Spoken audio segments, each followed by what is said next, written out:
तर तुकाराम मुंढे यांच्या सावजीच्या विधानावरून चांगलाच वाद निर्माण झालाय. मात्र या वादावर तुकाराम मुंढेंनी टू द पॉइंट या मुलाखतीत रोखठोक भाष्य केलंय. तुकाराम मुंढे हे त्यांच्या विधानावर ठाम आहेत. सावजीचं विधान माझ्या संदर्भात होतं. सावजी जेवण ऑइली, फॅटी, सॉल्टी आहे आणि हे फॅक्ट आहे असं वक्तव्य त्यांनी केलंय. तसंच मी कोणत्याही कल्चर आणि कम्युनिटीबाबत बोललेलो नाही. फूड हॅबिट संदर्भात ते विधान होतं असं स्पष्टीकरण तुकाराम मुंढेंनी दिलंय. सावजी बद्दल बोललात तुम्ही की सावजी मी बोललो नाही, तो प्रश्न होता. प्रश्नाच्या अनुषंगाने ते पण तुमचं वाक्य असं होतं की सावजी खाल्लं तर मी 1 महिना आजारी. माझ्याबद्दल बोललो, व्यक्तिगत बोलत. Fatty, oily, salty, sugar. पण तुम्हाला माहिती आहे की तिथे आंदोलन झालं. I don't think so. आपण हलबा समाजाने आंदोलन केलं की सावजी ही आमचं कल्चर आहे, त्याची तुम्ही बदनामी करता. Absolutely not. मी काय खातोय माझ्याबद्दल मी खाल्लं तर, आणि त्याचं जर बघायचं झालं, तुम्ही खाता का नॉनव्हेज? नॉनव्हेज खातो ना मी. कमी खातो पण खातो. हां, बरं. 2008-09 मी तर CEO होतो जिल्हा परिषद. आणि आपला कॉमन फ्रेंड आहे, नंतर नाव सांगे, इथं नाव घेऊन बोलणार. त्यांनी मला जेवायला घेऊन गेलं सावजीला. म्हणलं मला माहीत नाही आहे. नाही, चांगलं, एकदम चांगलं स्पेशल डिश आहे. म्हणलं ठीक आहे. गेलो, बघितलाच अगदी एवढं लाल आणि तिखट दिसलं, ऑइली दिसल्यानंतर अरे मी खाऊ शकणार नाही. दिसतंय तसं, तेवढं तिखट नाही म्हणे. मी 1 घास खाल्ला आणि उठलो. सेकंड घास नाही खाऊ शकलो. आता इथं मी कोणत्या ब्रँडला ब्लेम करतोय का? ॲब्सोल्युटली नाही.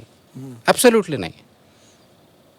इथं मी बोलताना काय सांगितलं, याच्यातला मेसेज हाच आहे. Salty, oily, fatty, sugar. पण मग असा तुझा अर्थ असा ना की ते सावजी जेवण हे ऑइली आहेच आहे ना, ते फॅक्टच आहे ना. तुम्ही बघत नाही का?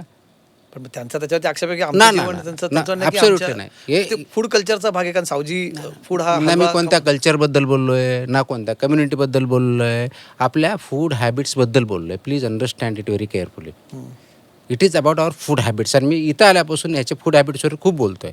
त्याचं कारण असं आहे की आपल्या फूड हॅबिट्स आत्ताही आपण हॉटेलमध्ये गेल्यानंतर काय मागणी करतोय? मला स्पायसी द्या, मला चांगलं खायला द्या, तर्री, जे काय असेल. बरोबर आहे. That is where we are wrong. आपण मागायला काय पाहिजे? सेफ आणि स्टँडर्ड फूड. तर तुकाराम मुंढेंची हीच मुलाखत to the point with Kamlesh Sutar. तुम्ही पहा आज रात्री 8:52 फक्त झी 24 तासवर.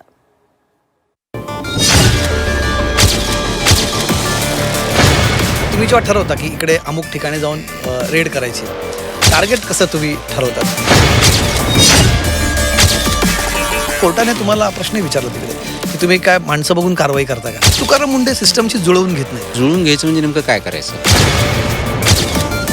तुकाराम मुंढे हेकेखोरपणे कारवाई करतात. आता मला नियमाने चालणं आणि हेकेखोरपणा एकत्र कसं चालू शकते मला सांगून द्या तुम्ही. म्हणून तुकाराम मुंढेंच्या वारंवार बदल्या होतात. मग हा माणूस सिस्टमला नको आहे. सिस्टमला म्हणजे कुणाला नको आहे?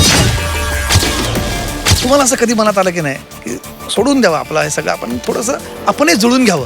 जुळून घ्यावं नाही, पण हे सोडून द्यावं वाटलं.